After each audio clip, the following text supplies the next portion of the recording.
Hello everyone. तो आज का जो टॉपिक है वो है self attention mechanism which is use in the transformer. अच्छा, ट्रांसफार्मर का जो आर्किटेक्चर है वो कुछ ऐसा दिखाई देता है which is shown in the screen. इसमें आपके दो पोर्शंस होते हैं, दो पार्ट्स होते हैं, एक इनकोडर और डिकोडर। तो जो लेफ्ट वाला पार्ट आपको दिख रहा है ये इनकोडर है और जो राइट वाला पार्ट आपको दिख रहा है डिकोडर। अच्छा, इस वाली सीरीज़ में हम लोग क्या करेंगे, ये सारे पार्ट्स को वन बाय वन जो भी इसके कॉम्पोनेंट्स हैं, for example multi head attention module, feed forward, फिर आपके डिकोडर के आर्किटेक्चर के जो भी आपके कॉम्पोनेंट्स हैं, ये सारे कॉम्पोनेंट्स हमको पढ़ने हैं अलॉन्ग विद इट्स कोड। तो सारे आप सीरीज़ में आप देखोगे तो ये सारा इम्प्लीमेंटेशन होगा और इन सब का एक्सप्लेनेशन होगा।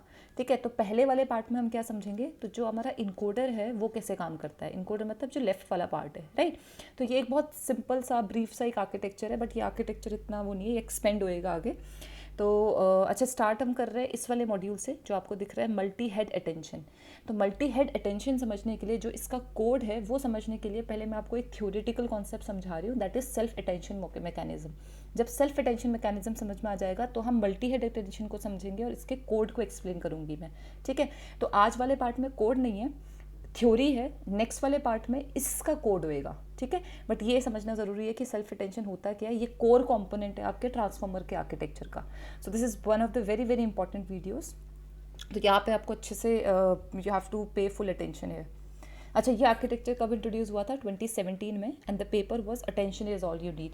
तो ये जो इम्प्लीमेंटेशन आप देखोगे इसमें, तो ये उसी पेपर का इम्प्लीमेंटेशन है सारा कोड। ठीक है, तो कौन कौन से लेयर्स हैं, कैसे कैसे हम लोग इम्प्लीमेंटेशन करेंगे, कौन कौन से कंपोनेंट्स हैं। तो ये वाला जो कंपोनेंट है मल्टी हेड अटेंशन, इसी में आपका कौन सा कॉन्सेप्ट यूज़ हो रहा है, सेल्फ अटेंशन का। तो सेल्फ अटेंशन इज मतलब आज वाला टॉपिक। ठीक है, तो सेल्फ अटेंशन मैकेनिज्म समझने के लिए एक आपको एक एग्जांपल देती हूँ। पहले एक चीज़ समझते हैं। लेट मी जस्ट तो आपको मैं एक एग्जांपल देती हूँ। आप सपोज करो आपको एक टेक्स्ट को प्रोसेस करना है। इस टेक्स्ट को प्रोसेस करने के लिए let's say you are working on an application जिसमें आपको सेंटीमेंट को एनालिसिस करना है। ठीक है, and the name of the sentiment is, एक सेंटेंस है आपके पास, आई लव्ड द मूवी।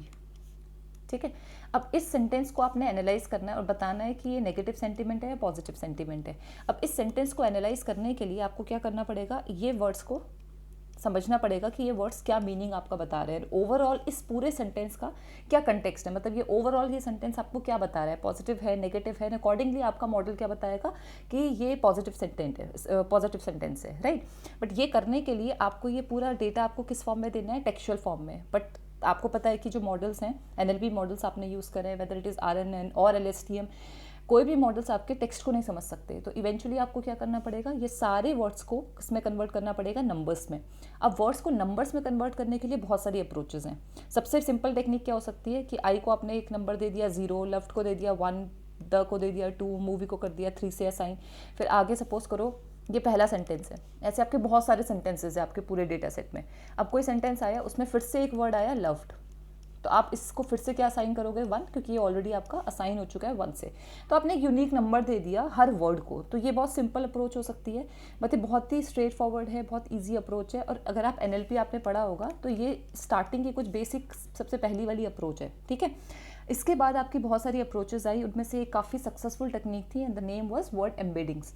अब एम्बेडिंग्स में हम क्या करते हैं, सिंपल इन नंबर से रिप्रेजेंट करने से अच्छा है आप इस एक वर्ड को बहुत सारे यूनिक अलग नंबर से रिप्रेजेंट करो। ठीक है, एक से ज़्यादा नंबर से रिप्रेजेंट करो। वो कैसे हो सकता है, I will give you an example. अब सपोज करो आपके पास एक वर्ड है bank, loved, car, dog, fish, right. एक सेकेंड,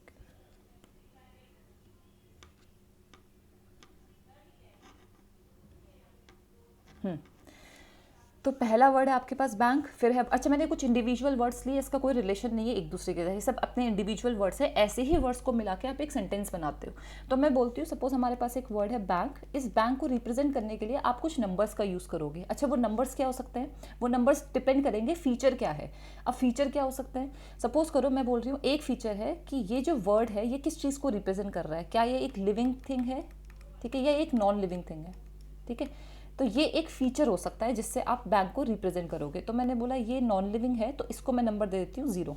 अगर कोई चीज़ लिविंग है तो आप उसको 1 दे दोगे, नहीं है तो आप इसको 0 दे दोगे। ठीक है, तो बैंक का जो पहला फीचर है लिविंग नॉन लिविंग, इसको हमने 0 से असाइन कर दिया। अब दूसरा आपका वर्ड कौन सा है, लव्ड। ये कौन सा वर्ड था, बैंक, ये कौन सा वर्ड है, लव्ड। लव्ड को सेम फीचर से रिप्रेजेंट करेंगे। अब ये लिविंग नॉन लिविंग है, नहीं है, तो इसको भी आप किससे असाइन कर दोगे, 0 से। वैसे ही आपका तीसरा वर्ड है कार, इसका लिविंग नॉन लिविंग है, ये भी आपका कैसा है, नॉन लिविंग, तो आपने किससे असाइन कर दिया, 0 से। फिर नेक्स्ट वर्ड आपका है डॉग, डॉग आपका लिविंग है तो आपने 1 से असाइन कर दिया। फिश आपका लिविंग है तो आपने 1 से असाइन कर दिया। तो आपका जो पहला फीचर था उससे आपने सारे वर्ड्स को रिप्रेजेंट कर दिया और उसको कुछ नंबर असाइन कर दिया।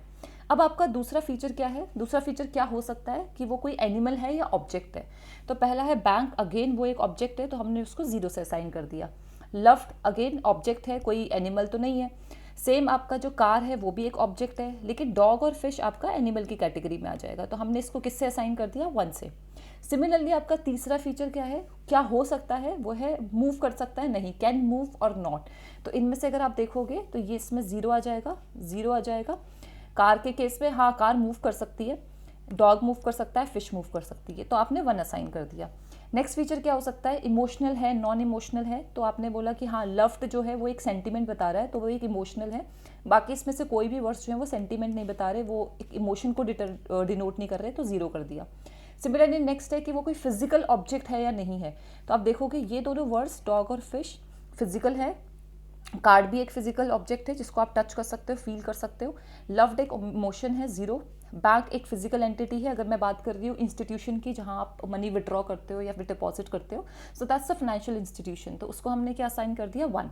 सिमिलरली आपने एक और फीचर ले लिया, टाइम कंटेक्स्ट, मतलब ये पास्ट टेंस को रिप्रेजेंट कर रहा है या प्रेजेंट टेंस को रिप्रेजेंट कर रहा है, किस टेंस को कर रहा है, तो 1 अगर आप 1 से असाइन कर रहे हो उसका मतलब वो पास्ट टेंस को रिप्रेजेंट कर रहा है, तो इनमें से आपने लव्ड को 1 से असाइन कर दिया, बाकी सब आपके 0 हो गए।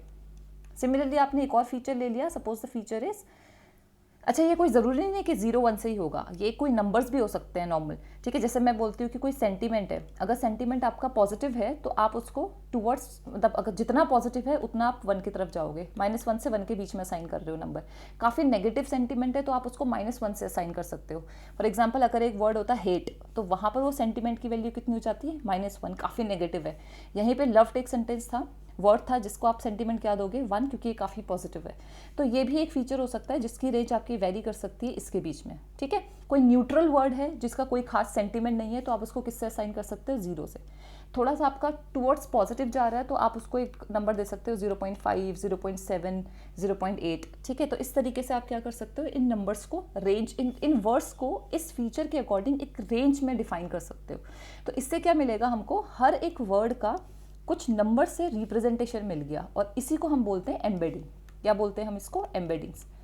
अच्छा, इसके लिए बहुत सारी टेक्निक्स ऑलरेडी डेवलप हो चुकी हैं। अगर आप NLP आपने थोड़ा बहुत पढ़ा है तो I am sure you must be aware of word embeddings, like word to vec models हैं, फास्टेक्स है, राइट। तो ये मॉडल्स क्या करते हैं, ग्लोव हो गया, तो ये आपको ये एम्बेडिंग्स जनरेट करके देते हैं। तो ये एम्बेडिंग्स ऑल कैसे लर्न हुई है, बहुत बड़े डेटा सेट पे और अनसुपरवाइज्ड लर्निंग करी है, एंड उसके बेसिस पे ये जो वेक्टर्स है ये आपके लर्न हो रखे हैं पहले से ही, ठीक है।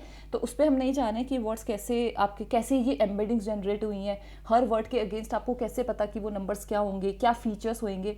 अच्छा, ये जो फीचर्स होते हैं ना, कि आपने अभी तो बोल दिया बहुत ईजी करने के लिए कि ये लिविंग नॉन लिविंग एनिमल है या ऑब्जेक्ट है, मूव कर सकता है नहीं कर सकता है, तो एक्चुअली में ये फीचर्स नहीं होते हैं। हमें नहीं पता होता कि मॉडल्स ने किन फीचर के बेसिस पे ये नंबर्स जो है वो असाइन करे हुए हैं।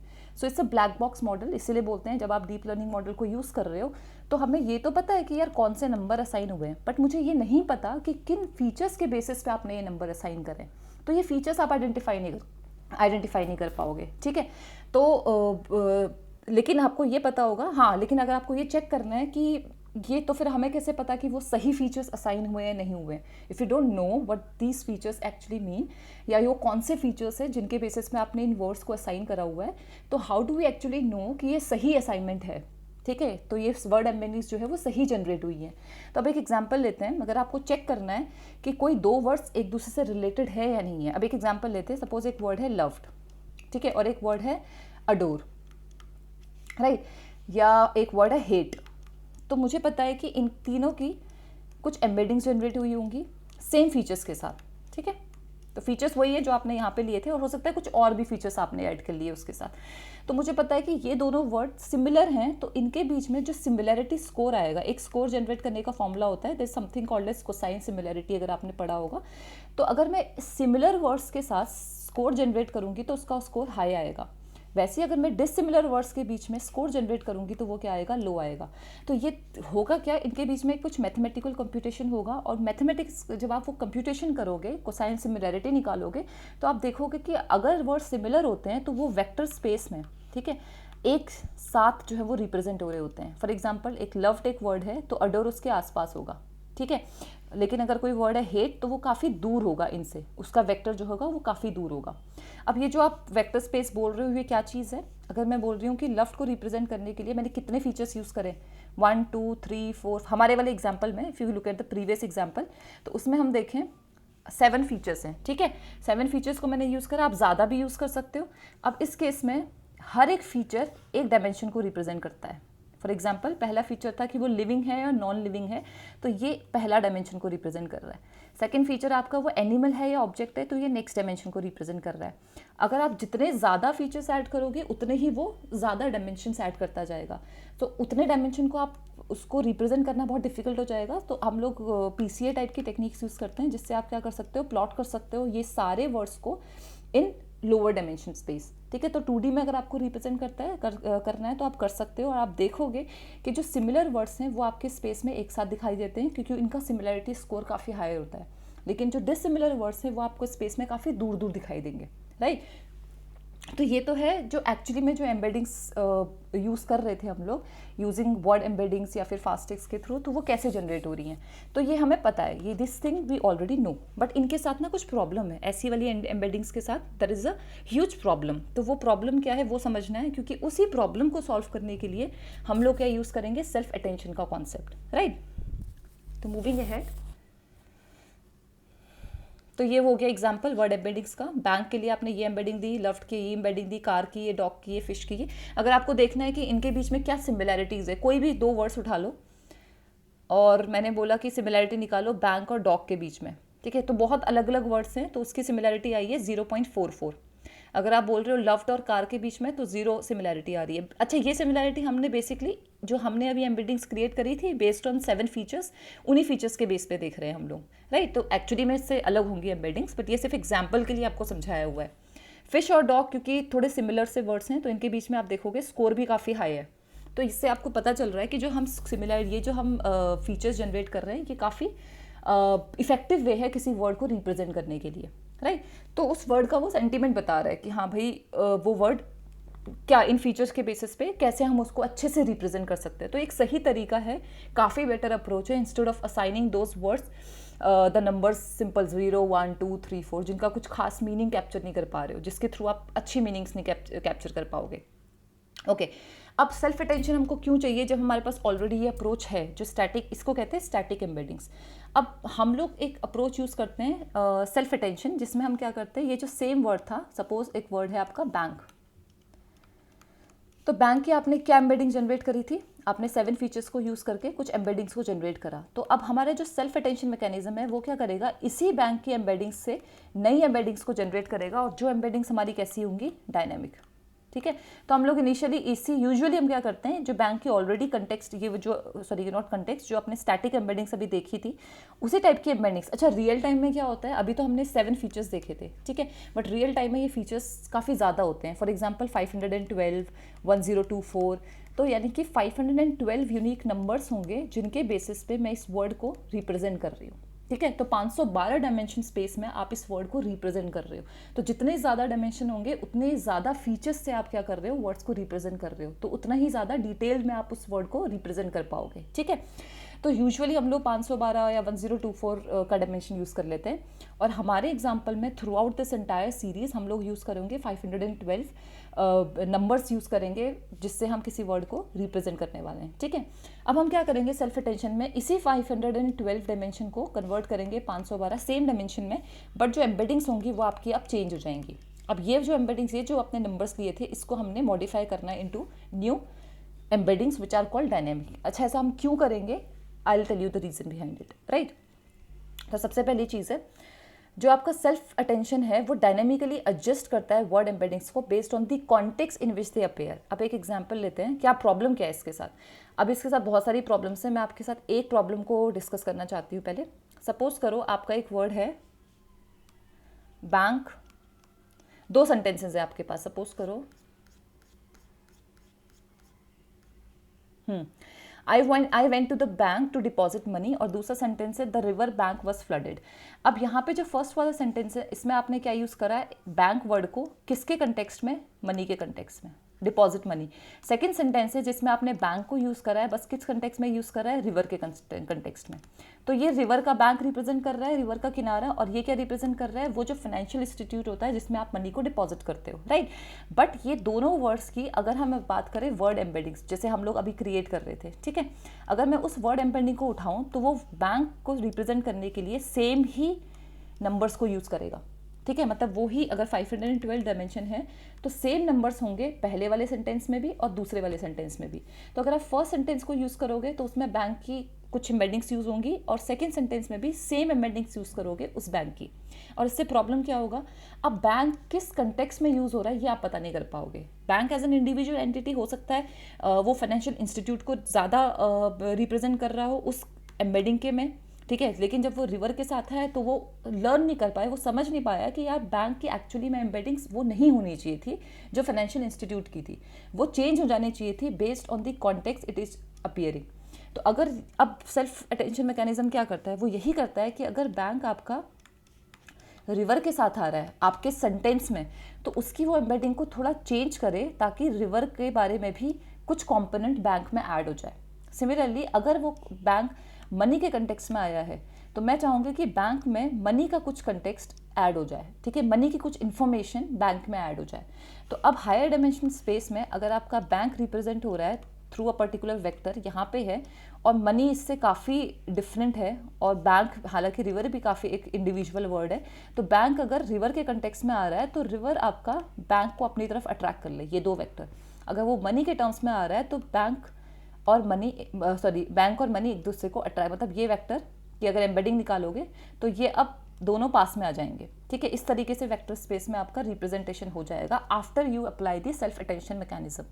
तो वो चीज़ कैसे होएगी, ये बैंक को कैसे पता चलेगा कि मुझे इसके डेटा को भी, इससे रिलेटेड फीचर्स को भी इसमें ऐड करना है, तो वही हम करेंगे किसमें, सेल्फ अटेंशन में। तो इससे क्या होगा, आपका मॉडल अवेयर होगा कि आसपास के कौन से वर्ड्स हैं जिसके थ्रू जो आपके सेंटेंस में यूज़ हो रहे हैं, ठीक है। तो वो सेंटेंस को समझने में ज़्यादा आपका हेल्पफुल होएगा। तो किसी सेंटेंस को समझना है तो बैंक को, अगर आपको सपोज इसी सेंटेंस को समझना है तो बैंक किस कंटेक्स्ट में यूज़ हुआ है ये जानना इंपॉर्टेंट है।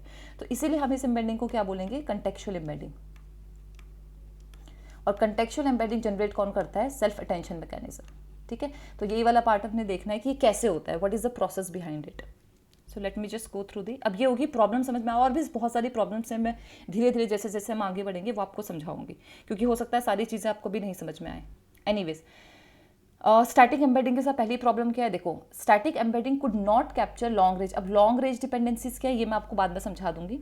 दूसरी चीज़ है ये भी बाद में समझा दूंगी, ये जो थियोरेटिकली लिखा है ये आपको सब समझ में आ जाएगा once I clear the entire thing. अब एक और एग्जाम्पल लेते हैं, I bought an apple from the store, ठीक है। अब एप्पल जो है वो एक कंपनी की भी बात हो सकती है, एप्पल एक फ्रूट भी हो सकता है। तो यहाँ भी सेम प्रॉब्लम होगी कि एप्पल किस कंटेक्स्ट में यूज़ हुआ है ये जानना ज़रूरी है। अगर वो फ़ोन के कंटेक्स्ट में यूज़ हो रहा है तो फ़ोन से रिलेटेड कुछ इन्फॉर्मेशन आपको इस एप्पल की एम्बेडिंग में डालनी पड़ेगी। अगर वो आपके फ्रूट से रिलेटेड यूज़ हुआ है तो फ्रूट से रिलेटेड इन्फॉर्मेशन कुछ इस एप्पल में जाननी पड़ेगी जब आप इसकी न्यू एम्बेडिंग को जनरेट करोगे। So that's the whole scenario. अब ये काम कैसे करता है, अच्छा, सेल्फ अटेंशन काम ये क्या बोलता है, words that are important to each other in a particular sentence will exert influence on each others representations. तो वो ये बोल रहा है कि जो वर्ड्स एक सेंटेंस में इंपॉर्टेंट है एक दूसरे के लिए, words that are important to each other in a particular sentence will exert, वो इन्फ्लुएंस भी डालेंगे, ठीक है। तो अगर बैंक और मनी ये वर्ड्स हैं तो हमें पता है कि इस सेंटेंस में ये दोनों वर्ड्स एक दूसरे को इन्फ्लुएंस भी करेंगे, ठीक है। तो आप क्या करोगे, ये बैंक की एम्बेडिंग जनरेट करने के लिए इस मनी का भी कुछ कंट्रीब्यूशन है जो आप ऐड करने वाले हो, राइट। एनीवेज, अब मैं एग्जांपल समझाती हूँ। ये पूरी मैथ है जिसमें आप देखोगे कि सेंटेंस कैसे रिप्रेजेंट होते हैं। तो let me just start the actual part है, राइट, ओके। तो अब मैं आपको अज्यूम करते हैं कि हम किसी डेटा सेट को प्रोसेस कर रहे हैं और उस डेटा सेट में हमारे पास बहुत सारे सेंटेंसेस हैं। तो अब डेटा सेट को हम डायरेक्टली तो प्रोसेस नहीं करवा देते, हम क्या करते हैं, बैचेस में डिवाइड करते हैं। तो सपोज करो आपका एक बैच है जिसमें आपके कितने सेंटेंसेस हैं, 32 सेंटेंसेस हैं। ध्यान से देखना, ये एक बैच है जिसमें कितने सेंटेंस है, 32। हर सेंटेंस के अंदर आपके कुछ वर्ड्स होंगे। तो पहला सेंटेंस है suppose I love pizza, second sentence है मूवी वॉज ग्रेट। ठीक है, तो ऐसे करके और भी कुछ वर्ड्स थे यहाँ पे। Suppose there are 10 words in every sentence, 10 लिख दिया।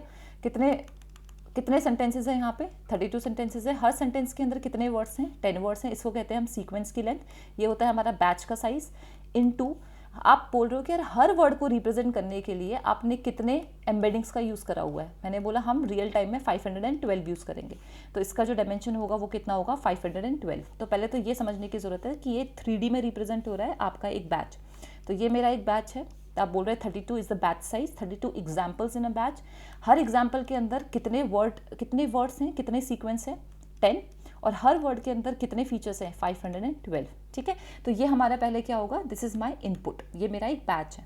इसको थोड़ा ईजी करने के लिए हम लोग यूज़ कर रहे हैं एक एग्जाम्पल, जिसमें अभी हमारे पास कितने सेंटेंस है? सिर्फ 2 सेंटेंस है, आई लव पिज़्ज़ा, और दूसरा सेंटेंस है मूवी वॉज ग्रेट। ठीक है, ये मेक श्योर कर रहे हैं कि नंबर ऑफ वर्ड्स जो होंगे वो दोनों सेंटेंस में इक्वल होंगे। तो अब how many sentences are there? 2 sentences. तो बैच का साइज कितना हो गया? 2। हर सेंटेंस के अंदर कितने वर्ड्स हैं? 1 2 3 3। और हर वर्ड को रिप्रेजेंट करने के लिए आपने कितने फीचर्स को यूज़ करा हुआ है? एग्जाम्पल लेते हैं, suppose I am using only 2 features, तो मैं लिख रही हूँ 2। तो ये हमारे केस में क्या हो जाएगा? Representation of this input. तो अब लेते हैं पहला वाला। अब मैं एक काम करती हूँ, ये पहला सेंटेंस है और ये दूसरा सेंटेंस है, तो ये सेंटेंस ना पैरेलली प्रोसेस होते हैं। अगर आप सेल्फ अटेंशन मैकेनिज्म देखोगे तो इसमें जो वर्ड्स हैं वो सीक्वेंशली प्रोसेस नहीं होते हैं, पैरेलली प्रोसेस होते हैं, unlike your RNN and LSTM. तो जो मेरा प्रीवियस वीडियो था, आप चेक करोगे आरएनएन में, आप वर्ड्स को 1 बाय 1 प्रोसेस करते हो सीक्वेंशली, बट जो सबसे बड़ा बेनिफिट आपको सेल्फ अटेंशन में मिलेगा, वहाँ आप वर्ड्स को पैरेलली प्रोसेस करते हो। वो भी मैं समझा दूंगी इसका क्या मतलब है, बट ये समझो, ये सेंटेंस 1 आया, ये सेंटेंस 2 आया, इनको हम एक साथ प्रोसेस कर सकते हैं। ठीक है, तो जीपीयू हमारे पास होता है, हम इसको पहले सेंटेंस को उठाया और पहले सेंटेंस में कौन सा वर्ड है? आई लव पिज़्ज़ा। ठीक है, अब इस सेंटेंस को रिप्रेजेंट करने के लिए, अब सेंटेंस को मैंने ब्रेक डाउन कर दिया, कितने सेंटेंस से? 2, एक यहाँ आ गया, एक यहाँ आ गया। अब एक वर्ड को रिप्रेजेंट करने के लिए, सॉरी एक सेंटेंस को रिप्रेजेंट करने के लिए हमारे पास जो मैट्रिक्स होगी वो क्या हो जाएगी? How many words are there? 3। I love pizza. ठीक है, और हर वर्ड को रिप्रेजेंट करने के लिए कितने नंबर्स हैं? 2 फीचर्स हैं। तो मैं बोलूँगी पहला फीचर है 0.1 0.2, सेकेंड है आपका 0.3 0.4 0.5, ये सिर्फ एग्जाम्पल के लिए। ठीक है, वैसे हमारे पास सेंटेंस 2 है, मूवी वॉज ग्रेट, तो मैं इस सेंटेंस को भी नहीं कर रहे हैं कंसिडर, हम सिर्फ एक सेंटेंस देख रहे हैं और इसी पे बेस पे देखेंगे कि हम नई एम्बेडिंग्स को कैसे जनरेट कर सकते हैं। क्या कर रहे हैं? ऑब्जेक्टिव फिर से देखो, आई का जो एक्चुअल एम्बेडिंग थी वो क्या है? 0.1 0.2। ठीक है, 2 फीचर्स हैं। लव है, उसकी जो एम्बेडिंग है वो क्या है? 0.3 एंड 0.4। पिज़्ज़ा की जो एम्बेडिंग है वो क्या है? 0.5 एंड 0.6। हमको क्या करना है? हमको एक नई एम्बेडिंग जनरेट करनी है, तो आई से हमें एक नई एम्बेडिंग चाहिए जिसमें हमारी कुछ 2 वैल्यूज़ आएंगी, कुछ नई वैल्यूज़ आएंगी जो आपकी डायनेमिक होंगी। लव आएगा, उसकी जो नई वैल्यूज़ आएंगी, और पिज़्ज़ा आएगा, उसकी जो 2 नई वैल्यूज़ आएंगी। अब ये पार्ट अच्छे से समझना, ये आपकी फिक्स्ड है, और जो हमें जनरेट करनी है वो कैसे जनरेट करनी है? डायनेमिक। ठीक है, बट ये जो जनरेट करोगे ना, ये एक नंबर जो जनरेट होगा ना, वो किसके बेसिस पे होगा? वो आप इन पूरे सेंटेंस को देखोगे कि वो सेंटेंस का हर वर्ड कैसे इन्फ्लुएंस कर रहा है मेरे करंट वर्ड को। ठीक है, तो पिज़्ज़ा और लव में क्या रिलेशनशिप है? आई और लव में क्या रिलेशनशिप है? क्या सिमिलैरिटी है? ठीक है, कैसे वो अटेंड कर रहा है बाकी वर्ड्स को, ये चीज़ हमें समझनी है। तो इसका इंट्यूशन क्या होगा कि पहले वर्ड को मैं ये बोलूँगी कि यार आई का लव से क्या रिलेशन है, और आई का पिज़्ज़ा के साथ क्या रिलेशनशिप है, और आई का खुद के साथ क्या रिलेशनशिप है। एक तो ये चीज़ देखूंगी, फिर मैं देखूंगी यार दूसरे वर्ड को उठाओ, इस लव का लव से क्या रिलेशन है, लव का आई से क्या रिलेशन है, और लव का पिज़्ज़ा के साथ क्या रिलेशनशिप है। सेम चीज़ पिज़्ज़ा का पिज़्ज़ा के क्या रिलेशनशिप है, पिज़्ज़ा का लव से क्या है, और पिज़्ज़ा का आई से क्या रिलेशनशिप है। ठीक है, इस तरह से देखना है हमको। अब ये डायनेमिक एम्बेडिंग्स क्रिएट करने के लिए हम बीच में कौन सा मैकेनिज्म यूज़ कर रहे हैं? Self attention. ठीक है, अब इसके लिए हम क्या करते हैं? आई के साथ रिलेशन निकालना है, लव के साथ निकालना है, और पिज़्ज़ा के साथ निकालना है। ठीक, वैसे ही लव का आई के साथ निकालना है, लव के साथ निकालना है, और पिज़्ज़ा के साथ निकालना है। सेम पिज़्ज़ा का आई के साथ निकालना है, लव के साथ निकालना है, और पिज़्ज़ा के साथ निकालना है। ये हमें करना है। तो इसका मतलब कितने सिमिलैरिटी स्कोर चाहिए मुझे? आई और आई के बीच में क्या स्कोर होगा, इसे कहेंगे हम कितना अटेंशन स्कोर है। जो इसका नाम क्या है? Self attention mechanism. तो सेल्फ मतलब अपने वर्ड का एक क्रॉस अटेंशन भी होता है, हम यहाँ पर यूज़ कर रहे हैं सेल्फ अटेंशन। सेल्फ अटेंशन कहता है यार एक ही सेंटेंस में, विद इन अ सेंटेंस, एक वर्ड का दूसरे वर्ड से क्या रिलेशनशिप है। ठीक है, एक ही सेंटेंस है, तो आई और आई के बीच में क्या स्कोर आपका आता है? That is the similarity score और अटेंशन स्कोर। आई का लव के बीच में क्या स्कोर आया, आई का पिज़्ज़ा के साथ क्या स्कोर आया। अब अगर मुझे आई की न्यू एम्बेडिंग जनरेट करनी है तो आप क्या बोलोगे कि अब आई सारे वर्ड से कैसे रिलेटेड है, ठीक है। तो इसमें सारे का कंट्रीब्यूशन होगा, आई, लव और पिज़्ज़ा, तीनों का कंट्रीब्यूशन होगा। आई के साथ कितना स्कोर आया, ठीक है, सपोज मैंने लिख दिया इसको S1, प्लस आई का लव के साथ कितना स्कोर आया, सपोज ये है S2, प्लस आई का पिज़्ज़ा के साथ कितना स्कोर आया, वो आया सपोज S3। तो ये आपका एक नई एम्बेडिंग आई की, ये फॉर्मूला होता है।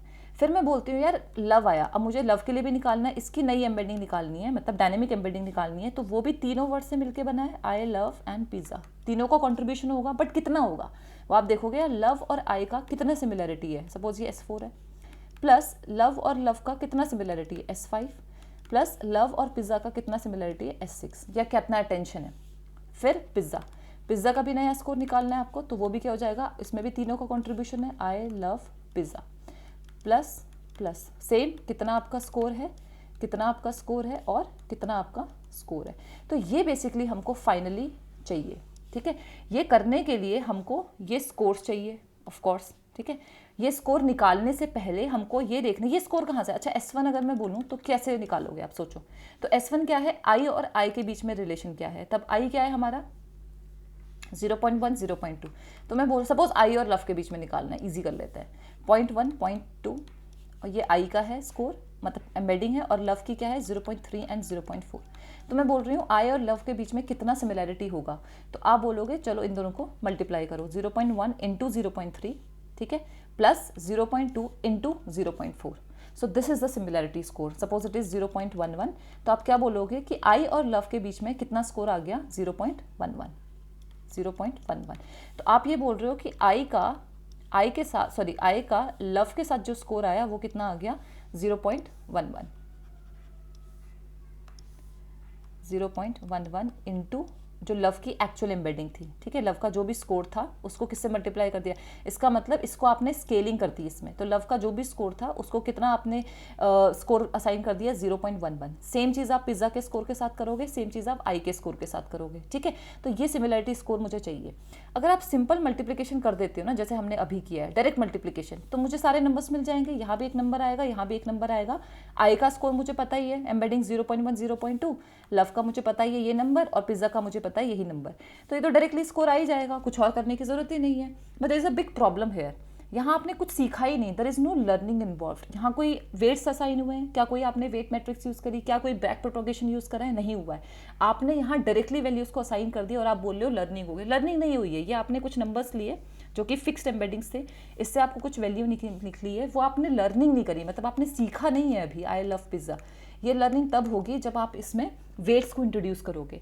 अब वेट्स कैसे इंट्रोड्यूस होंगे, अब इसमें एक चीज़ बहुत ध्यान से देखना कि आपने जब आई लव और पिज़्ज़ा को यूज़ करा आई की न्यू एम्बेडिंग जनरेट करने के लिए, तो दो चीज़ें यहाँ पे इन्वॉल्व थी। पहली चीज़, आपको एक अटेंशन स्कोर निकालना होता था। दूसरी चीज़, जब वो स्कोर आ जाएगा फिर आपको ये मल्टीप्लिकेशन करना है, मतलब ये मल्टीप्लिकेशन और एडिशन करना है, ठीक है। अब यहाँ पे कितनी मैट्रिसेस आपकी एक्चुअली में इन्वॉल्व हैं, ठीक है। पहले चीज़ क्या थी आपका, अच्छा मैं ये एक चीज़ और बताती हूँ, जब आप ये काम करते हो ना, आई का आई के साथ स्कोर निकाल रहे हो, आपका लव के साथ, तो मैं ये एक अजम्पशन ले रही हूँ को आई को मैं क्यों मान के चल रही हूँ कि ये क्वेरी मैट्रिक्स है, ये क्वेरी है।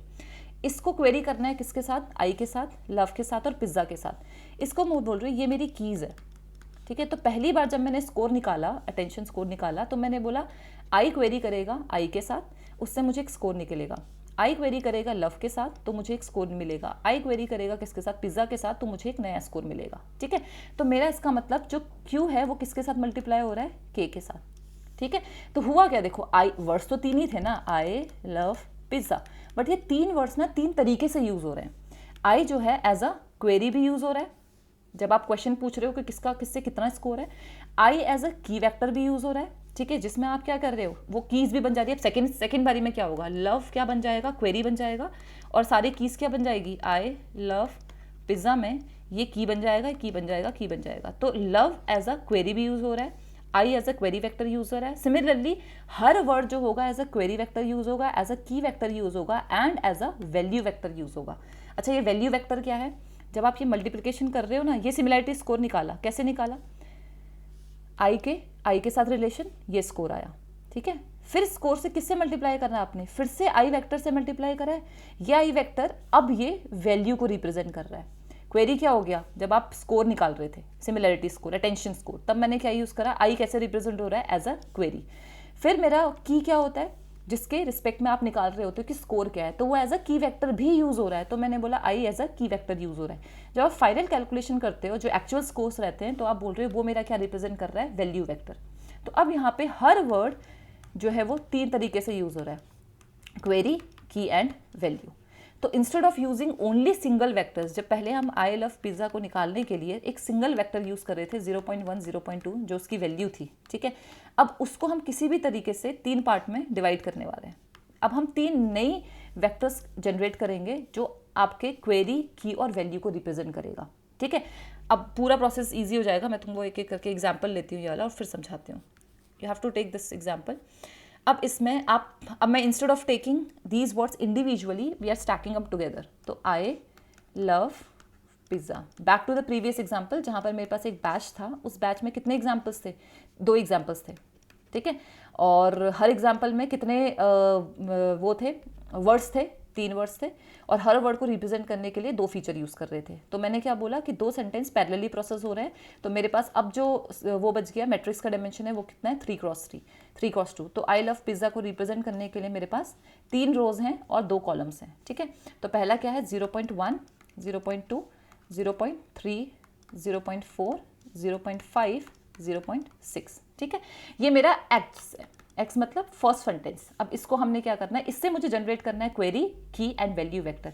अब ये सिंपल लीनियर ट्रांसफॉर्मेशन होता है। अगर मुझे किसी मैट्रिक्स को ट्रांसफॉर्म करना है इनटू अ न्यू मैट्रिक्स, ये बहुत इंपॉर्टेंट है, ठीक है, जिसका सेम डायमेंशन होगा। ये क्या है मेरा, इससे मुझे क्वेरी मैट्रिक्स जनरेट करना है, ठीक है। ये की वेक्टर था, ये क्या था मेरा, सिंपल एक्स। इससे मुझे 3 मैट्रिक्स जनरेट करनी है, कौन सी, एक क्यू, एक की और एक वैल्यू, ठीक है। तो ये लीनियर ट्रांसफॉर्मेशन होगा, और लीनियर ट्रांसफॉर्मेशन कुछ नहीं होता, वो होता है जो आपने न्यूरल नेटवर्क में पढ़ा हुआ है। The formula is x into weight plus bias, यही आपका फॉर्मूला होता है, जिसमें आप क्या करते हो, x जो हमारा इनपुट है इसको वेट से मल्टीप्लाई करोगे एंड बायस से ऐड कर दोगे। मतलब यहाँ पे एक लीनियर ट्रांसफॉर्मेशन होगा जहाँ पे कुछ वेट्स इन्वॉल्व होंगे, जिससे आपको ये क्वेरी मैट्रिक्स मिल जाएगा।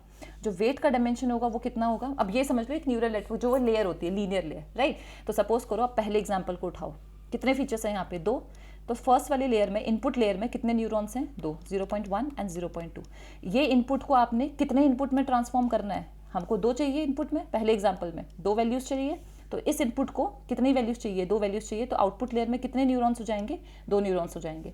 तो हमें ये जनरेट करने के लिए कितने वेट्स इन्वॉल्व होंगे, फुल्ली कनेक्टेड है इसको इसके साथ, तो how many weights are there, 4।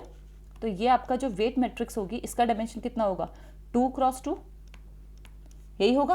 तो अब हमारे जो वेट मैट्रिक्स होगी इसमें इन्वॉल्व, ये x जो है वो किससे मल्टीप्लाई हो रहा है, वेट से। तो यहाँ जो वेट मैट्रिक्स होगी उसका डायमेंशन कितना होगा, 2x2। सो इस तरीके से जब आप ट्रांसफॉर्मेशन करोगे, सिंपल वही वेट बैक प्रोपोगेशन होगा, वेट्स अपडेट होंगे, यही वो वेट्स हैं 1 2 3 4। और इन वेट्स को यूज़ करके जब आप ये फॉर्मूला लगाओगे, अब मैं बायस को इग्नोर कर रही हूँ, x इंटू वेट, x क्या हमारा इनपुट, जब ये वेट के साथ मल्टीप्लाई होगा तो आपको क्या मिलेगा, एक नया क्वेरी मैट्रिक्स। और ये जो क्वेरी मैट्रिक्स होगा इसका भी डायमेंशन कितना होगा, 3 रोज एंड 2 कॉलम्स। चेक कर लो आप, अगर आप फर्स्ट वाले को यूज़ करो जिसमें 0.1 और 0.2 था, तो अच्छा ये वर्ड्स भी ना पैरेलली प्रोसेस होंगे। सो ये ध्यान रखना, ऐसा नहीं है कि वर्ड्स तुम्हारे एक साथ प्रोसेस हो जाएंगे। For example let's take this one,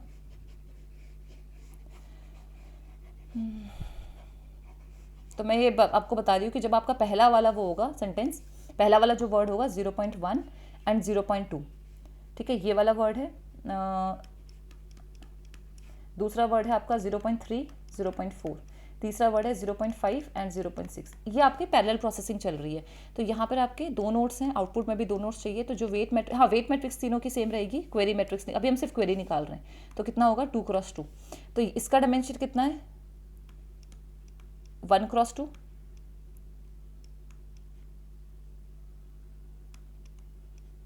ठीक है।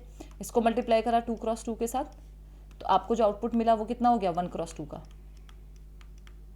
ठीक है। यही हम यहाँ पे कर रहे हैं। इसको इंडिविजुअली करा आपने ट्रांसफॉर्म, इसको इंडिविजुअली, पहला वर्ड है आई को ट्रांसफॉर्म करा तो आपको आई का क्वेरी वेक्टर मिल गया, यहाँ से 1x2, ठीक है।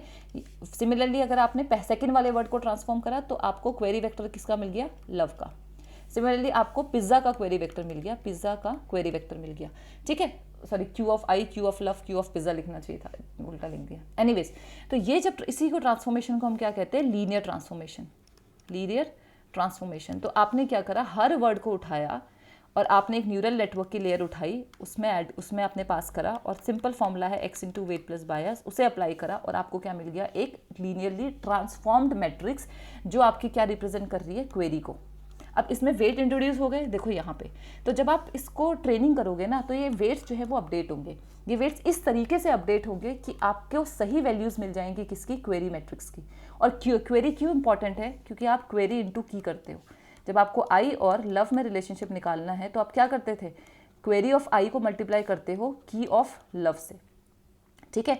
इसे मल्टीप्लाई करके हमको स्कोर निकलता है। तो ये जो स्कोर जनरेट हो रहा है ना, ये सही स्कोर तब जनरेट होगा जब मेरे पास इन वेट्स की सही वैल्यूज़ आएंगी।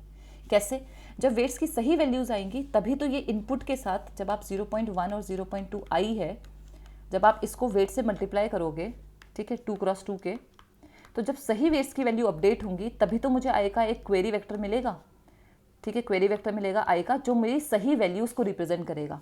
और ये जो वैल्यूज़ हैं इसी से मैं अपने स्कोर जनरेट करूँगी। आई का अगर आई का लव के साथ रिलेशन निकालना है तो ये सही स्कोर जनरेट करने के लिए सही वेट्स को अपडेट करना ज़रूरी है।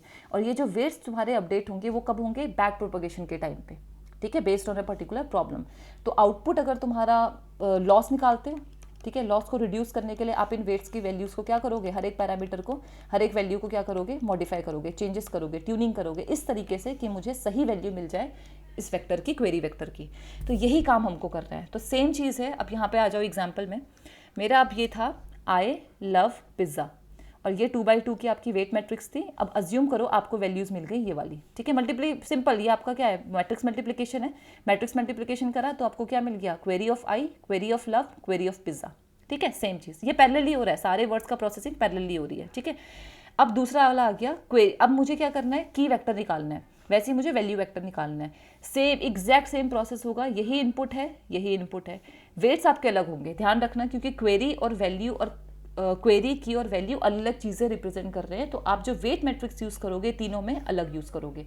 तो स्टार्टिंग में हमने इनको रैंडमली इनिशियलाइज करा है, जो वेट इनिशियलाइजेशन की टेक्निक्स होती हैं। तो आपने स्टार्टिंग में वेट मैट्रिक्स अलग असाइन कर दी, इसके लिए अलग वेट मैट्रिक्स है, इसके लिए अलग है और इसके लिए अलग है। जब आपने इनको अप्लाई करा, x into W simple formula लगाया, ये आपका फुल्ली कनेक्टेड नेटवर्क है। आपको क्या मिल गया, यहाँ से आपको मिल गई की matrix of I love pizza, value matrix of I love pizza, ठीक है। अब मेरा इतना आधा काम हो चुका है, मेरा आधा, ये सारे पैरेलल ऑपरेशन होंगे। अब मेरे को करना क्या था, मुझे यही चाहिए था कि आई लव और पिज़्ज़ा का, मेरा फाइनल ऑब्जेक्टिव था कि मुझे आई की नई एम्बेडिंग बताओ, लव की नई एम्बेडिंग बताओ और पिज़्ज़ा की नई एम्बेडिंग बताओ। तो मैंने ये देख लिया कि आई जो है वो आई से कैसे रिलेटेड है, आई लव से कैसे रिलेटेड है और आई पिज़्ज़ा से कैसे रिलेटेड है। ये निकालना है सबसे पहले, स्कोर क्या होगा, ठीक है। ये निकालने के लिए हमने क्या कर दिया, मैंने बोला आई क्या होगा, एज अ क्वेरी एक्ट करेगा और ये तीनों वर्ड एज अ की एक्ट करेंगे। अब ध्यान से देखो, मेरे पास मिल चुका है, मुझे क्वेरी मिल चुकी है ये। अब क्वेरी वेक्टर को देख लो कैसे रिप्रेजेंट कर रहे हैं, हम सारे क्वेरीज एक साथ लिख रहे हैं। तो क्वेरी वेक्टर ऑफ आई वो कितना है, ये वाला क्वेरी वेक्टर ऑफ आई के और वैल्यू वेक्टर ऑफ आई। अब क्यू और के को मल्टीप्लाई करना है, ठीक है। तो हमें क्या मिल जाएंगे, सारे स्कोर्स। हम सारे स्कोर्स एक साथ निकाल रहे हैं, हम एक एक करके नहीं निकाल रहे हैं, सारे वर्ड्स के सारे स्कोर्स निकाल रहे हैं। तो आपने क्या करना है, इस क्यू को के साथ मल्टीप्लाई करना है, यही हमारा फॉर्मूला था। अब इन दोनों को क्या डायरेक्टली मल्टीप्लाई करेंगे तो आ जाएंगी वैल्यूज, चेक करो। ये हमारा है, ये हमारा क्वेरी है, यहाँ पर ध्यान से देखना, ये हमारा क्वेरी है और ये हमारा की है। तो ये क्वेरी था, ये क्यू। अगर मैं इन दोनों को डायरेक्टली मल्टीप्लाई करूँगी तो आंसर मिलेगा, नहीं मिलेगा, क्योंकि आप इस आई का क्वेरी वेक्टर है 0.11 0.17 0.11 0.17, this is the query vector of I, ठीक है। इसको मल्टीप्लाई कर रहे हो की वेक्टर ऑफ, अच्छा आई का किसके साथ निकालना है, आई के साथ रिलेशन, आई का लव के साथ और आई का पिज़्ज़ा के साथ, ठीक है। तो आई का अगर आई के साथ मैट्रिक्स मल्टीप्लिकेशन करना है तो आई का जो ये की वैल्यूज़ है वो यहाँ होनी चाहिए, क्योंकि ये मल्टीप्लाई होगा इसके साथ। फिर आई किसके साथ मल्टीप्लाई होगा, ये होना चाहिए आपका की ऑफ आई और ये होना चाहिए आपका की ऑफ लव और ये होना चाहिए की ऑफ पिज़्ज़ा, तभी तो मल्टीप्लाई कर पाओगे, ठीक है, यहाँ पे आपके 3 कॉलम्स होने चाहिए, बट है नहीं, यहाँ पे हमारे 2 कॉलम्स हैं। तो हम इस मैट्रिक्स को क्या करेंगे, ट्रांसपोज करेंगे। जब ट्रांसपोज करोगे तो आपको ये मिल जाएगा। अब देखो यही एग्जैक्ट फॉर्म है जो हमें चाहिए। ये मेरा क्या रिप्रेजेंट कर रहा है, आई, की ऑफ लव, की ऑफ पिज़्ज़ा। तो अब सिंपल है, अगर मैं क्वेरी ऑफ आई को की ऑफ आई से मल्टीप्लाई करूँगी तो मुझे क्या मिल जाएगा, एक स्कोर। वो स्कोर कितना है, 0.032। तो यहाँ मिल गया 0.032, जो मेरा क्या रिप्रेजेंट कर रहा है कि मेरा आई और आई में क्या रिलेशनशिप है, इस फर्स्ट रो और इस फर्स्ट कॉलम में क्या रिलेशनशिप है। सेम अगर मुझे आई का लव के साथ रिलेशनशिप निकालना है तो मैं क्या करूँगी, इस फर्स्ट वाले रो को सेकंड वाले कॉलम से मल्टीप्लाई कर दूंगी। ठीक है, तो मुझे कितना स्कोर मिल गया, 0.074। तो 0.074 ये क्या रिप्रेजेंट कर रहा है, आई का आई के साथ रिलेशनशिप। ये क्या रिप्रेजेंट कर रहा है, आई का लव के साथ रिलेशनशिप। और ये क्या रिप्रेजेंट कर रहा है, 0.116। ये सिर्फ अजम्पशंस है नंबर के, ठीक है, आई का पिज़्ज़ा के साथ रिलेशनशिप। ठीक है, तो ये मैंने निकाल दिया पहला स्कोर। ऐसे कितने स्कोर्स होंगे जनरेट, अब आप सोचो, how many words were there, 3। तो हर वर्ड का हर वर्ड से रिलेशनशिप निकालना है, तो 3 वर्ड्स का निकालना है 3 वर्ड्स के साथ। तो कितने वर्ड्स आ जाएंगे, 9 स्कोर्स आ जाएंगे, 1 2 3 4 5 6 एंड 7 8 9। तो आ जाएंगे कितने स्कोर्स, 9 स्कोर्स। इतना काम हो गया। अब मेरे स्कोर्स निकालने के बाद अब क्या करना था, याद करो। अब मुझे आई की न्यू एम्बेडिंग निकालनी थी।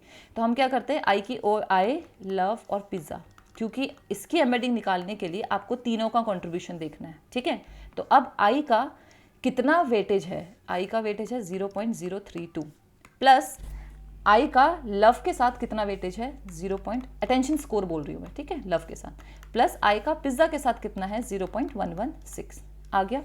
अब ये आई, लव और पिज़्ज़ा, यहाँ पर आप कौन सा वेक्टर यूज़ करोगे, याद करो। हमने एक रिप्रेजेंट करने के लिए क्वेरी लिया था, एक की लिया था और एक वैल्यू लिया था। क्वेरी और की वेक्टर को हम यूज़ कर चुके हैं, अब हम वैल्यू वेक्टर को यूज़ करेंगे। ठीक है, जो आपकी लर्नड वेक्टर है, ये भी अपना कौन सा है, ये भी लर्नड इन्फॉर्मेशन है। तो आप चेक करो इन योर कोड, हमने 3 वेक्टर्स जनरेट करे थे, 3 मैट्रिक्स जनरेट करी थी। तो अब जो वैल्यू वेक्टर्स था यहाँ से, आई, लव, पिज़्ज़ा का, तो आई का कितना है, 0.17 0.15। तो यहाँ आ जाएगा 0.17 0.15। ये मल्टीप्लाई हो रहा है 0.032 के साथ। ठीक है, इसका क्या मतलब है कि आपका अगर ये कोई वेक्टर था, ठीक है, आप इसकी स्केलिंग कर रहे हो, आप इस वेक्टर को क्या कर रहे हो, स्केल डाउन कर रहे हो, स्केल अप कर रहे हो, तो आपको एक नया वेक्टर मिल जा रहा है। और आप फिर फाइनली क्या कर रहे हो, एक वेक्टर ये था और उस वेक्टर को आप दूसरे, इस पूरे वेक्टर को जो आपने स्केल डाउन कर दिया, सपोज स्केल डाउन करके आपके पास ये इन्फॉर्मेशन आई, ये एक वेक्टर आ गया। स्केलिंग करने के बाद फिर आपने क्या किया, इसको ऐड करा इस दूसरे वेक्टर के साथ। तो अब ये एक वेक्टर था और ये एक वेक्टर था, इन दोनों को ऐड करा। इसका मतलब क्या है, पैरेलल लाइन ड्रॉ करो। ठीक है, तो आपको एक नया वेक्टर मिल गया। तो ये आपका ऐड करने के बाद आई का नया रिप्रेजेंटेशन आ गया। तो आई का जो प्रीवियस रिप्रेजेंटेशन था उससे आपको एक नया रिप्रेजेंटेशन मिल गया है, based on the information of I, love and pizza. Right, तो ये आप कर रहे होते हो जब आप न्यू एम्बेडिंग निकालते हो किसकी, आई की। सेम चीज़ करोगे किसके साथ, लव के साथ। लव के लिए कौन से स्कोर्स हम यूज़ करेंगे, ये वाले सेकेंड रो वाले। तो ये लव का लव से स्कोर बता रहा है, लव का लव का आई के साथ, लव का लव के साथ, लव का पिज़्ज़ा के साथ। ये किसके, ये क्या बता रहा है, आई लव पिज़्ज़ा में, ये थर्ड वाला बता रहा है। ठीक है, तो ये आपके सिमिलैरिटी स्कोर्स कहाँ पे यूज़ हो रही है, to generate the new dynamic embeddings of I, love and pizza of all the words. Right, तो ये आपका क्या है, सेल्फ अटेंशन मैकेनिज्म क्या कर रहा है, हर वर्ड का दूसरे वर्ड के साथ स्कोर्स निकाल रहा है और उसके बाद आप उससे न्यू एम्बेडिंग्स को जनरेट कर रहे हो। तो 2 ही बेसिक अप्रोचेस है इसमें, 2 मेजर स्टेप्स थे, वो दोनों मेजर स्टेप्स आपने देख लिया, Q इंटू के, और उसके बाद आपने क्या करा, इससे स्कोर निकाला, और ये जो स्कोर निकाला उस स्कोर को आपने यूज़ करा वैल्यू वेक्टर के साथ, जिससे आपको क्या मिल गई, न्यू एम्बेडिंग्स मिल गई। तो ये आपका हो गया पहला पार्ट। अब इसमें कुछ चीज़ें मैंने आपको नहीं बताई, जैसे जब आप स्कोर निकालते हो, ये की का हमने ट्रांसपोज किया था। ठीक है, तो Q इंटू के ट्रांसपोज, इतना हम कर चुके हैं। इसके बाद एक एडिशनल चीज़ होती है, जब आप ये ट्रांसपोज करते हो तो आप डिवाइड करते हो इसको अंडर रूट ऑफ DK से, और उसके बाद आप इसका क्या निकालते हो, सॉफ्टमैक्स। बस इतना चीज़ मिसिंग था, तो ये चीज़ मैं आपको सेकंड पार्ट में कवर कर दूंगी। But as of now this is the whole understanding of the self attention mechanism. Right, I hope this is clear. तो ये वही चीज़ है जो मैंने अभी आपको समझाई है। राइट, सो अब नेक्स्ट वीडियो में आपको ये पूरा कवर कर दूंगी, मतलब कुछ 1-2 चीज़ें रह गई हैं, so that I will cover in the next part. Thank you.